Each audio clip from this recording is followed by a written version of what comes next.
Hi guys, welcome to my study compass. In this video, I'll be walking you through the past paper, Math Paper, variant 2, February March 2021. Let's get started.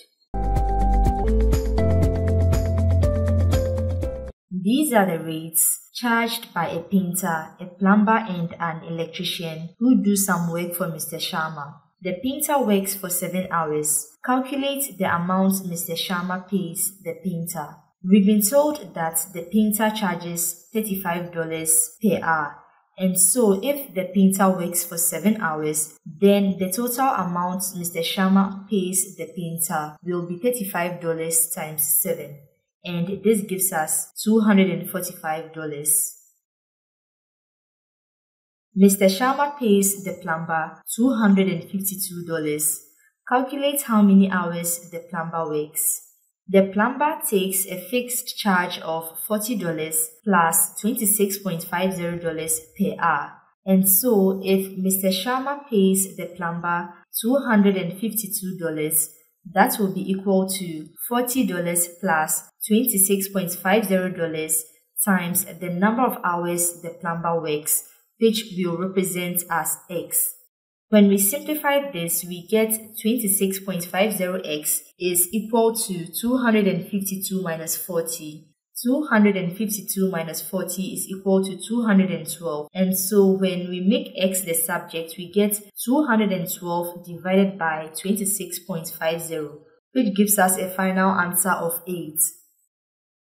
Mr. Sharma pays the electrician $224. Calculate how many hours the electrician works. We've been told that the electrician charges $48 per hour for the first 2 hours, then $32 per hour. Since Mr. Sharma pays the electrician $224, then it means that the electrician works for more than 2 hours.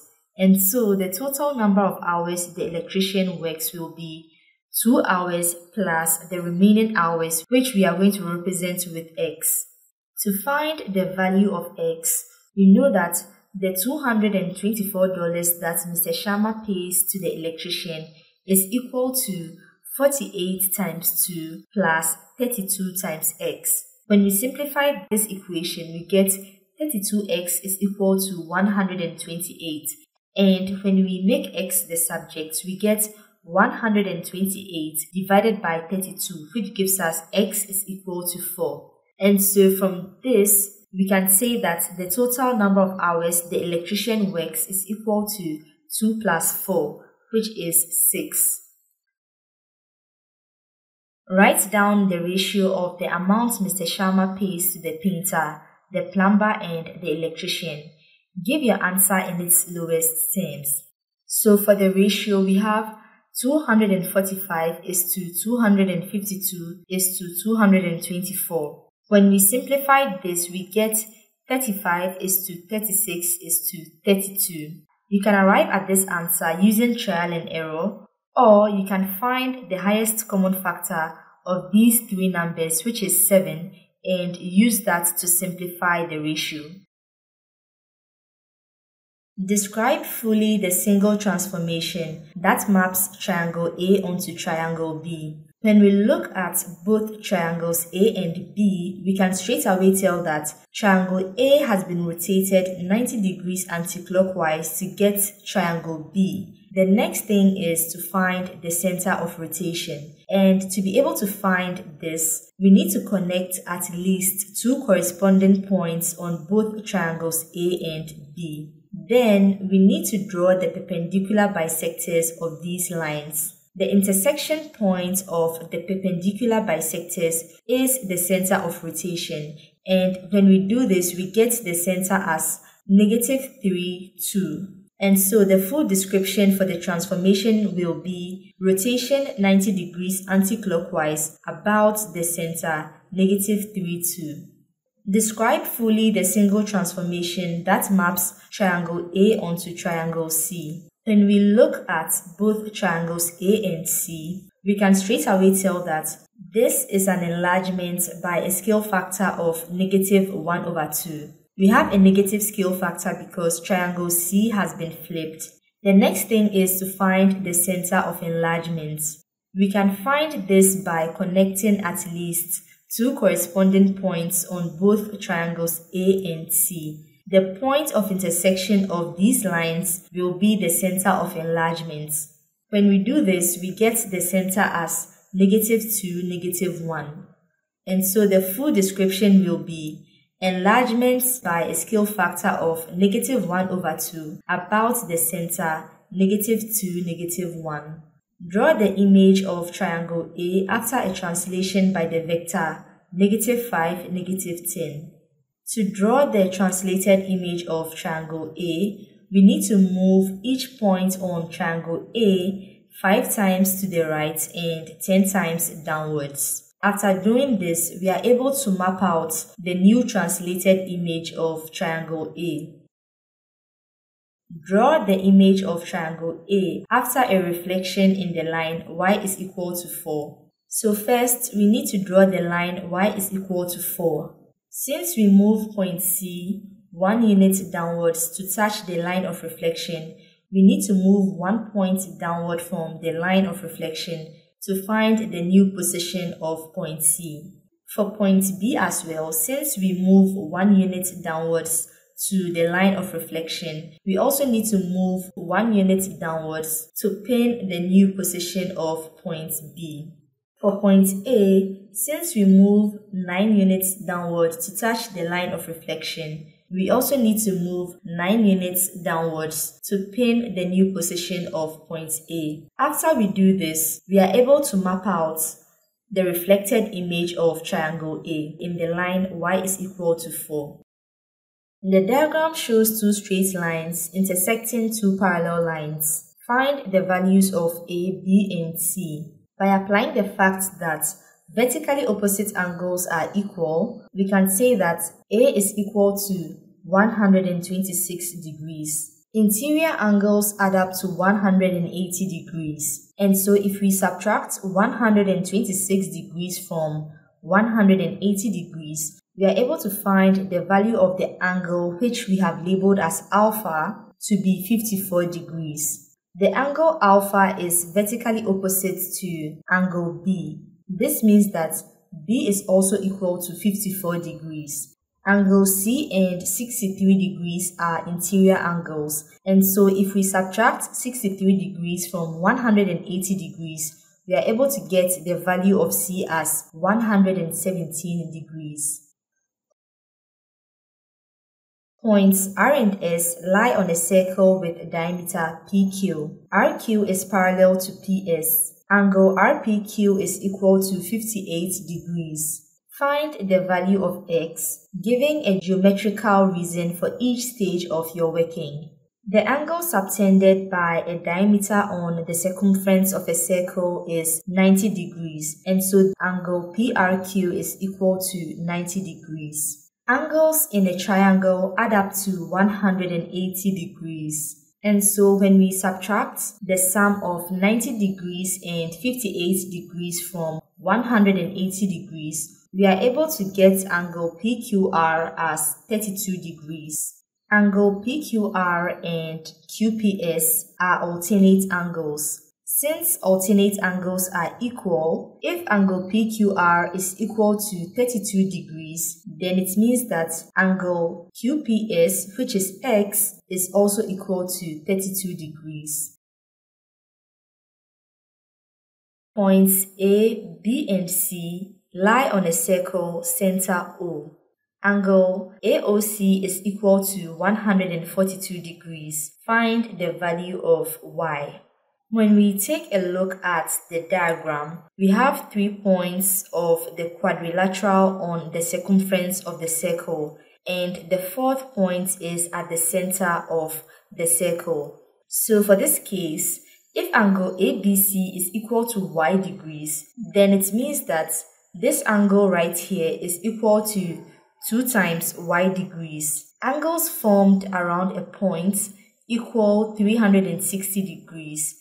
And so we have 2y plus 142 degrees equals 360 degrees. When we simplify this, we get 2y is equal to 360 minus 142, which gives us 218. And when we make y the subject, we get 218 divided by 2, giving us 109. A shop gives each of 1,000 people a voucher. 28 people use their voucher. The shop now gives each of 16,500 people a voucher. Calculate how many of these 16,500 people are expected to use their voucher. Let's represent the number of people expected to use their voucher with x. So for our ratio, we have given 1,000 people, 28 people use their voucher. So now that we have 16,500 people, x people are expected to use their voucher. So from our ratio, we can set up the equation x divided by 28 is equal to 16,500 divided by 1,000. When we make x the subject, we get 16,500 divided by 1,000 times 28, and this gives us 462. In a class activity, all the 15 students wear hats. 7 students wear red hats, 6 students wear green hats, and 2 students wear white hats. One of these students is picked at random. Find the probability that this student wears a red hat. This probability will be equal to the number of students who wear red hats divided by the total number of students. And so this will be equal to 7/15. 2 of the 15 students are picked at random. Show that the probability that these 2 students wear hats of the same color is 37/105. For this probability, we have 3 different scenarios. The first scenario is that both students wear red hats. The second scenario is that both students wear green hats. And the third scenario is that both students wear white hats. The probability that the first student picked wears a red hat is equal to the number of students who wear a red hat, which is 7, divided by the total number of students, which is 15. After the first student is picked, the number of students who wear red hats and the total number of students decrease by 1. And so the probability that the second student picked wears a red hat is 6/14. The probability that the first student picked wears a green hat is equal to the number of students who wear a green hat divided by the total number of students, and that is 6/15.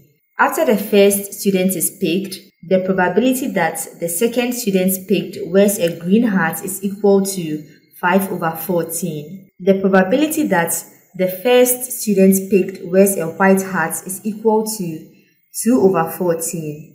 And after the student is picked, the probability that the second student also wears a white hat is equal to 1/14. When we type this into the calculator, we get the probability as 37/105. 3 of the 15 students are picked at random. Find the probability that at least 2 of these 3 students wear red hats. We have 3 different scenarios. The first scenario is that all 3 students wear a red hat. The second scenario is that 2 students wear a red hat and the third student wears a green hat. We are going to multiply this by 3 because there are 3 different ways in which these students can be picked. And these are red, red, green, red, green, red, and green, red, red. For the third scenario, we have 2 students wearing a red hat and the third student wearing a white hat.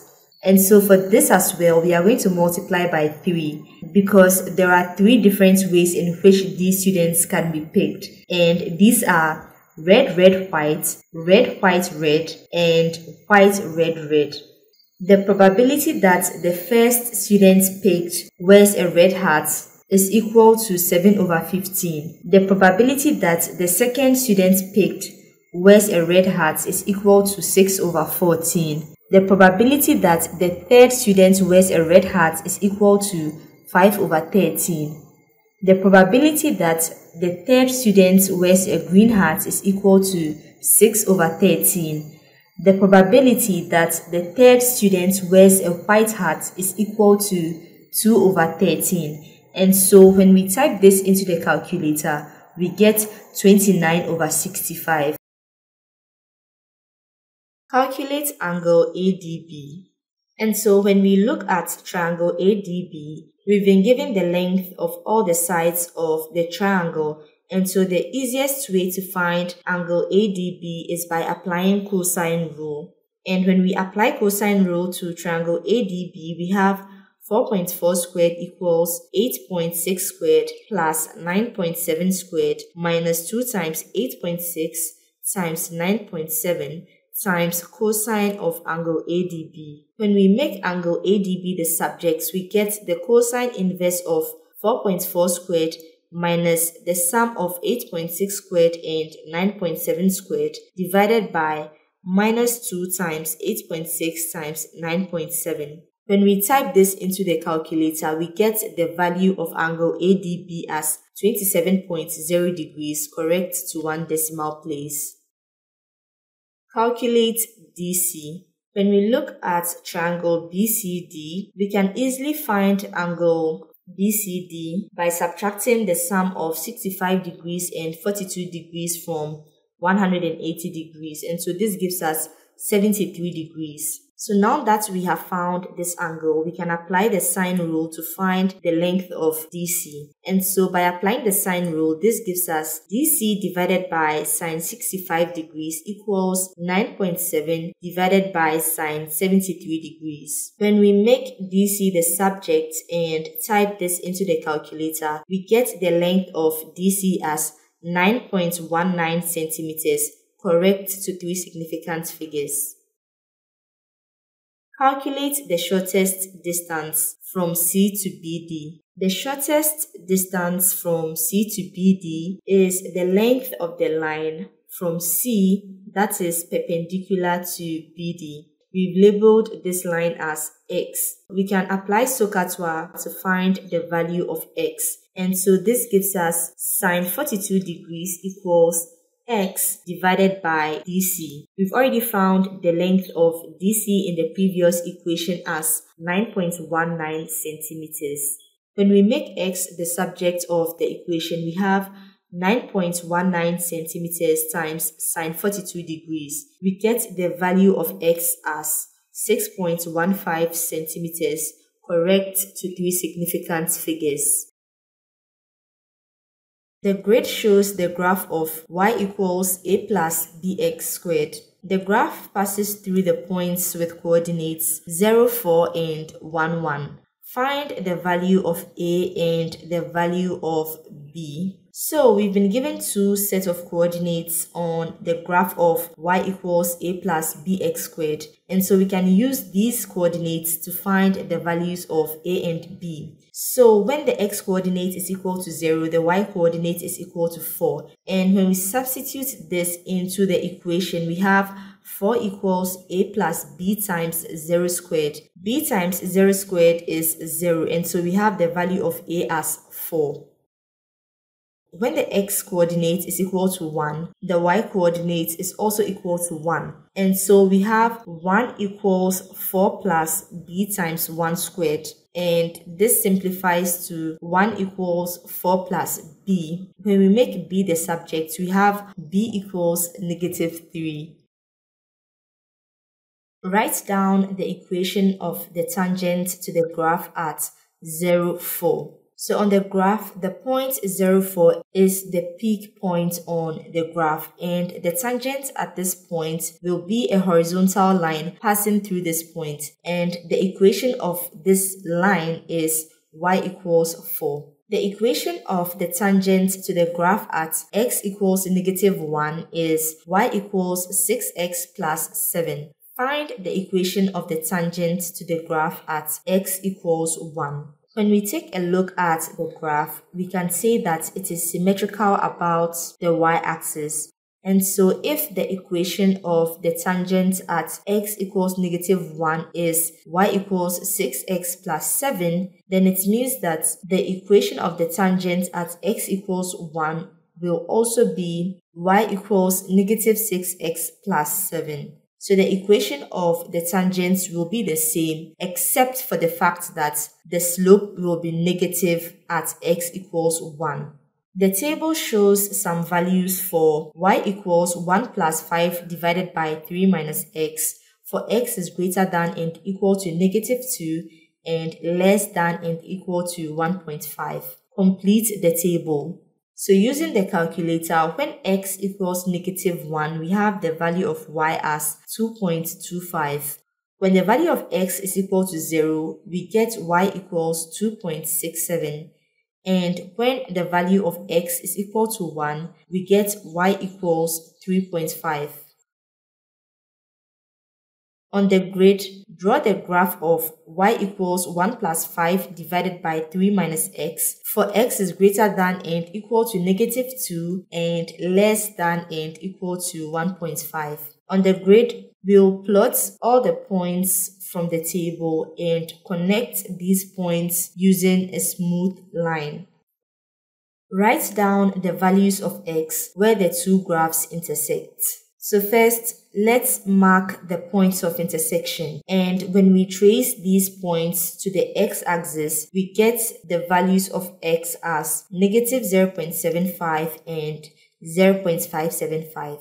The answers to part CI are two solutions of a cubic equation in terms of x. Find this equation in the form ax cubed plus bx squared plus cx plus d equals 0, where a, b, c, and d are integers. The answers to part CI are the points where the two graphs intersect. At the points where these two graphs intersect, we can write 4 minus 3x squared equals 1 plus 5 divided by 3 minus x. And so from this point, all we need to do is rearrange our equation in group-like terms to get our final equation in the form given in the question. When we move 1 to the other side of the equation, it goes to subtract. And so we have 4 minus 3x squared minus 1 equals 5 divided by 3 minus x.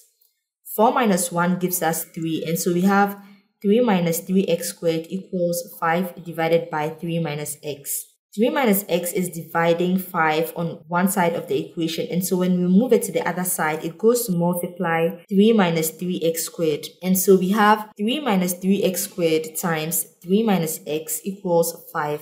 When we expand the brackets, we have 3 times 3 giving us 9, 3 times -x giving us -3x, -3x squared times 3 giving us -9x squared, -3x squared times -x giving us 3x cubed equals 5. And so when we move 5 to the other side of the equation, it goes to subtract, and so 9 minus 5 gives us 4. And so that leaves us with our equation in the form 3x cubed minus 9x squared minus 3x plus 4 equals 0. The box and physical plot shows information about the marks scored by some students in a test. Write down the median mark. The median mark is indicated by the line in the box, and that is equal to 70. Work out the range. So we know that the range is equal to the maximum value minus the minimum value. From the plot, the maximum value is equal to 90 and the minimum value is equal to 12. So when we subtract these two values, we get the range as 78. Jess scored a mark in the test that was higher than the marks scored by 75% of the students. Write down a possible mark for Jess. From the plots, we can determine that 75% of the students scored 88. And so a possible mark for Jess will be any number greater than 88 but less than and equal to 90. And so in this case, I picked 90. This box and physical plot shows information about the marks scored by the same students in a second test. Make one comparison between the distributions of marks in the two tests. When we look at the two box and whisker plots, we see that there's a shift in the second plot to the right. And so this means that the students generally did better in the second test. The table shows information about the height, h centimeters of each of 50 plants. Calculate an estimate of the mean. So we know the formula for finding the mean as sigma f of x divided by sigma f, where sigma f of x represents the total sum of all the heights and sigma f represents the sum of all the frequencies. So before we can find sigma f of x, we need to first of all calculate the average height from the range of heights given in the table. So for the first range, the average height is 0 plus 20 divided by 2 giving us 10. Then we have 20 plus 30 divided by 2 giving us 25. 30 plus 34 divided by 2 giving us 32. 34 plus 40 divided by 2 giving us 37. 40 plus 60 divided by 2 giving us 50. So when we are done with that, our sigma f of x now becomes 10 times 4 plus 25 times 9 plus 32 times 20 plus 37 times 15 plus 50 times 2. Divided by the total sum of the frequencies, which is 4 plus 9 plus 20 plus 15 plus 2. When we type this into the calculator, we get the mean as 31.2 centimeters.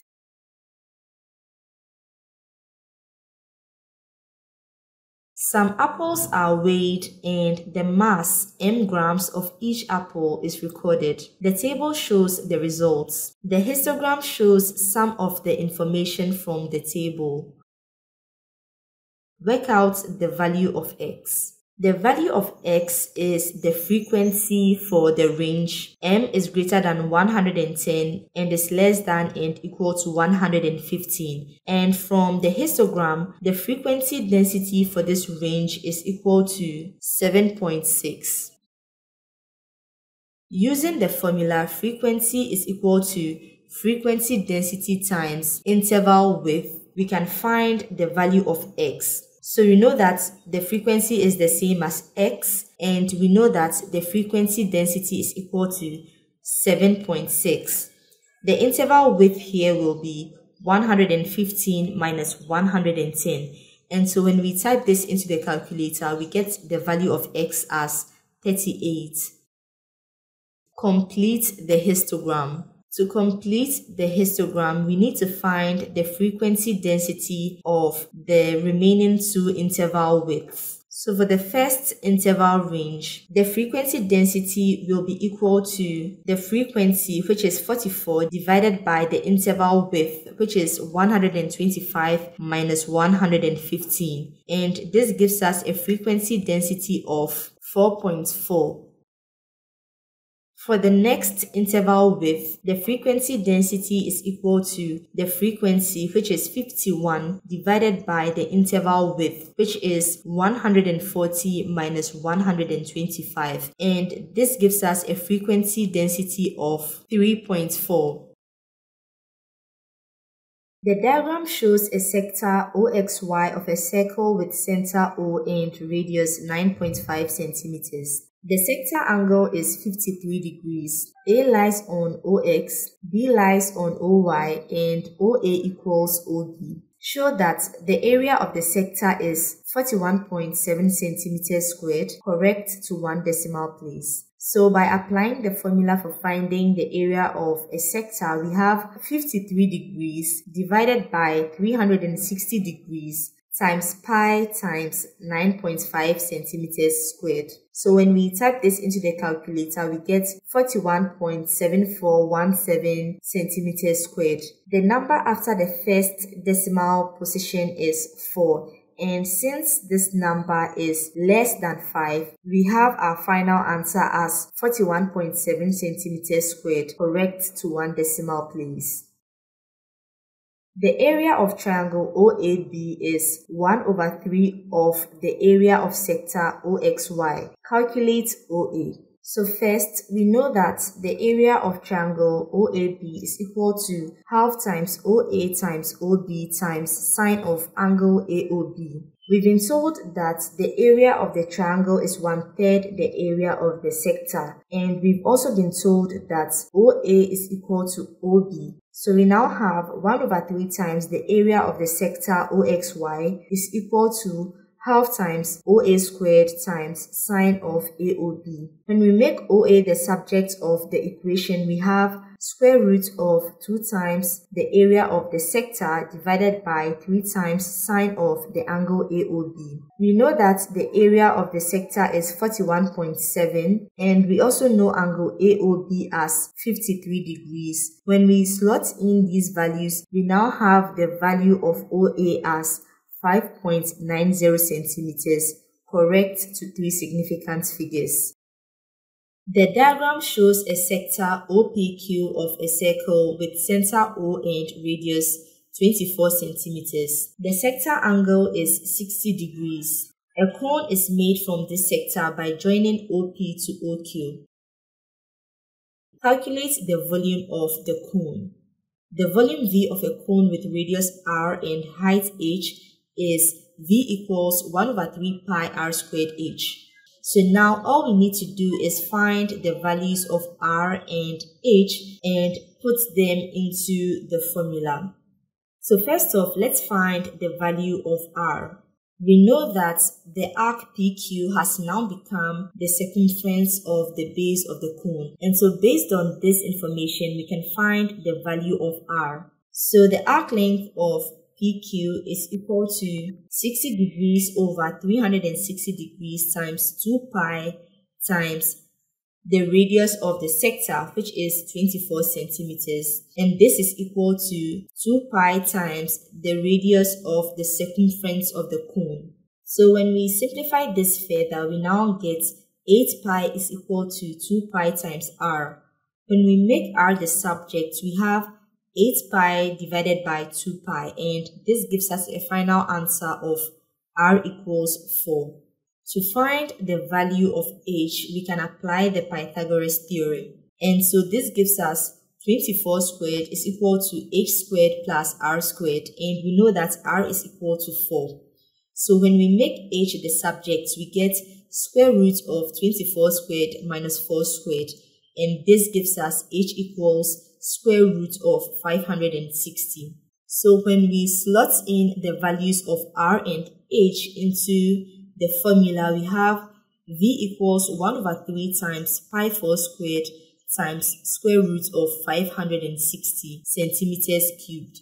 When we type this into the calculator, we get the volume of the cone as 396 centimeters cubed, correct to 3 significant figures. Factorize 5am plus 10ap minus bm minus 2bp. So for the first two terms, when we factor out 5a, we have m plus 2p. And for the second two terms, when we factor out negative b, we have m plus 2p. And so this can be rewritten as m plus 2p times 5a minus b. 15 times k plus g all squared minus 20 times k plus g. So the common factor here is 5 times k plus g. And when we factor that out, we are left with 3 times k plus g minus 4. When we simplify the terms in the brackets, we have 3k plus 3g. And this leaves us with a final answer of 5 times k plus g times 3k plus 3g minus 4. Factorize 4x squared minus y raised to the power 4. So we can identify this as a difference of 2 squared. This is a difference of 2 squares, and it can be rewritten as 2x squared minus y squared all squared. And when we apply the factorization technique for difference of 2 squares, this leaves us with a final answer of 2x plus y squared times 2x minus y squared. Expand and simplify x minus 3 times x plus 1 times 3x minus 4. First, let's expand the first two brackets.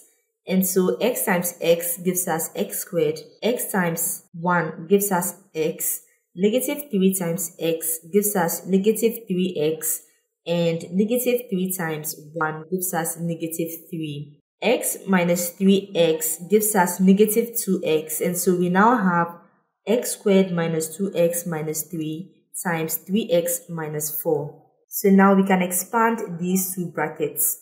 X squared times 3x gives us 3x cubed. X squared times negative 4 gives us negative 4x squared. Negative 2x times 3x gives us negative 6x squared. Negative 2x times negative 4 gives us 8x. Negative 3 times 3x gives us negative 9x. And negative 3 times negative 4 gives us 12. By grouping like terms, negative 4x squared minus 6x squared gives us negative 10x squared. 8x minus 9x gives us negative x. And so our final answer here is 3x cubed minus 10x squared minus x plus 12. X plus a squared is equal to x squared plus 22x plus b. Find the value of a and the value of b. To be able to find the values of a and b, we can expand x plus a squared and compare the terms on both sides of the equation.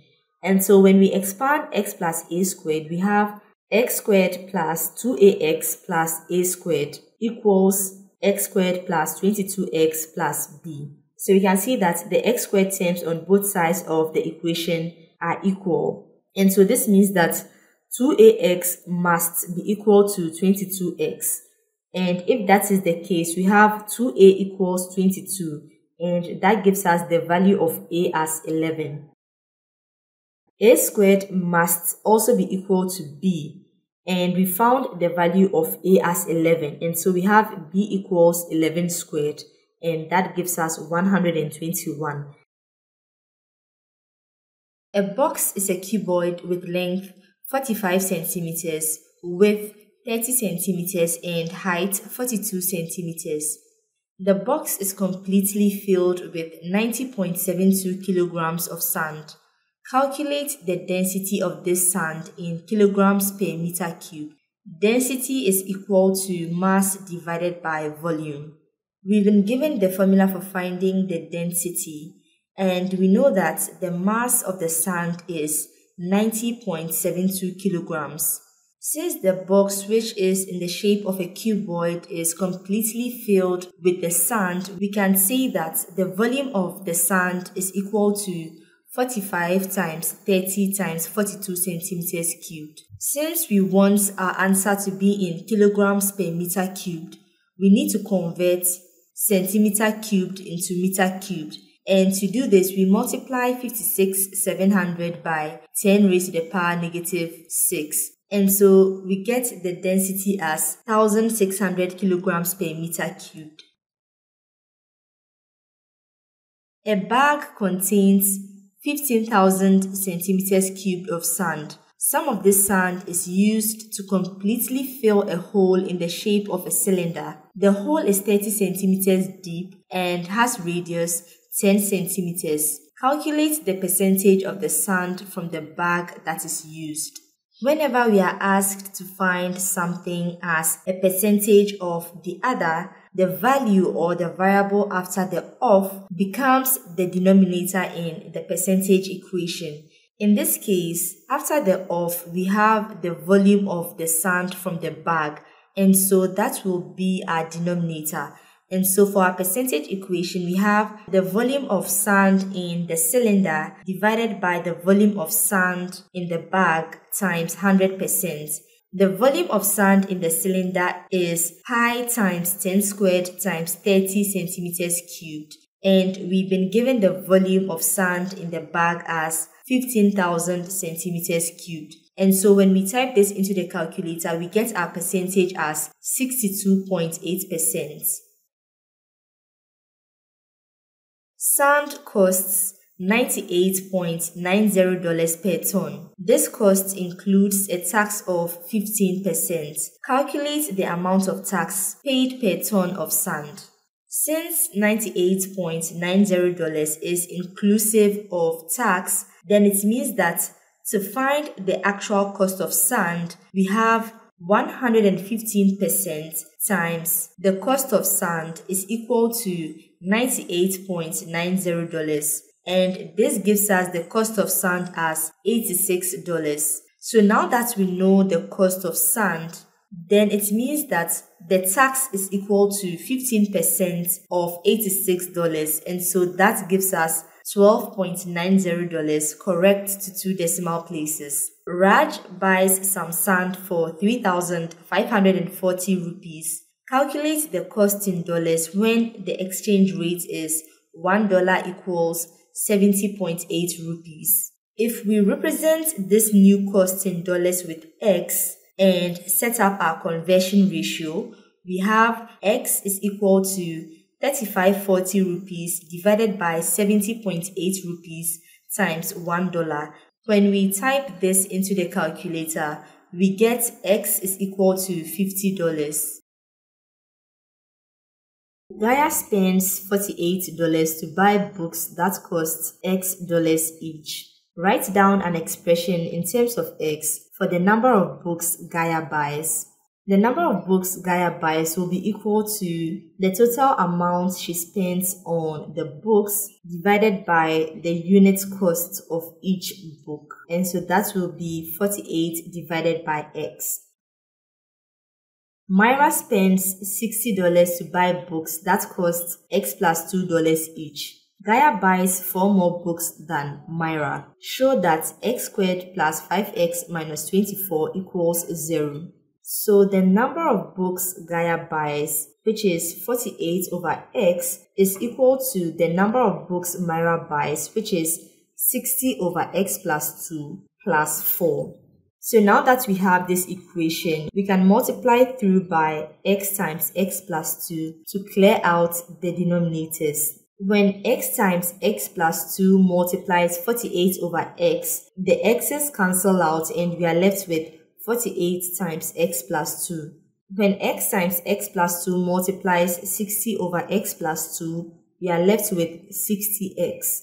And when X times X plus 2 multiplies 4, we have 4X times X plus 2.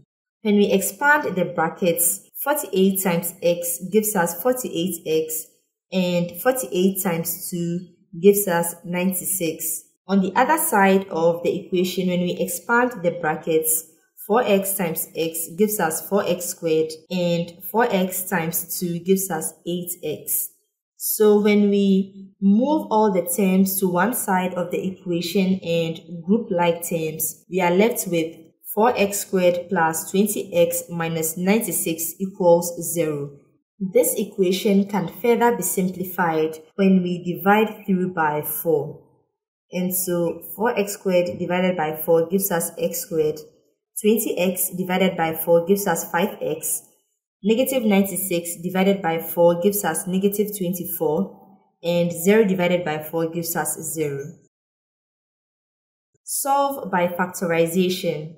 X squared plus 5x minus 24 equals 0. 5x can be rewritten as negative 3x plus 8x. And so we have x squared minus 3x plus 8x minus 24 equals 0. When we factor out x for the first two terms, we have x times x minus 3.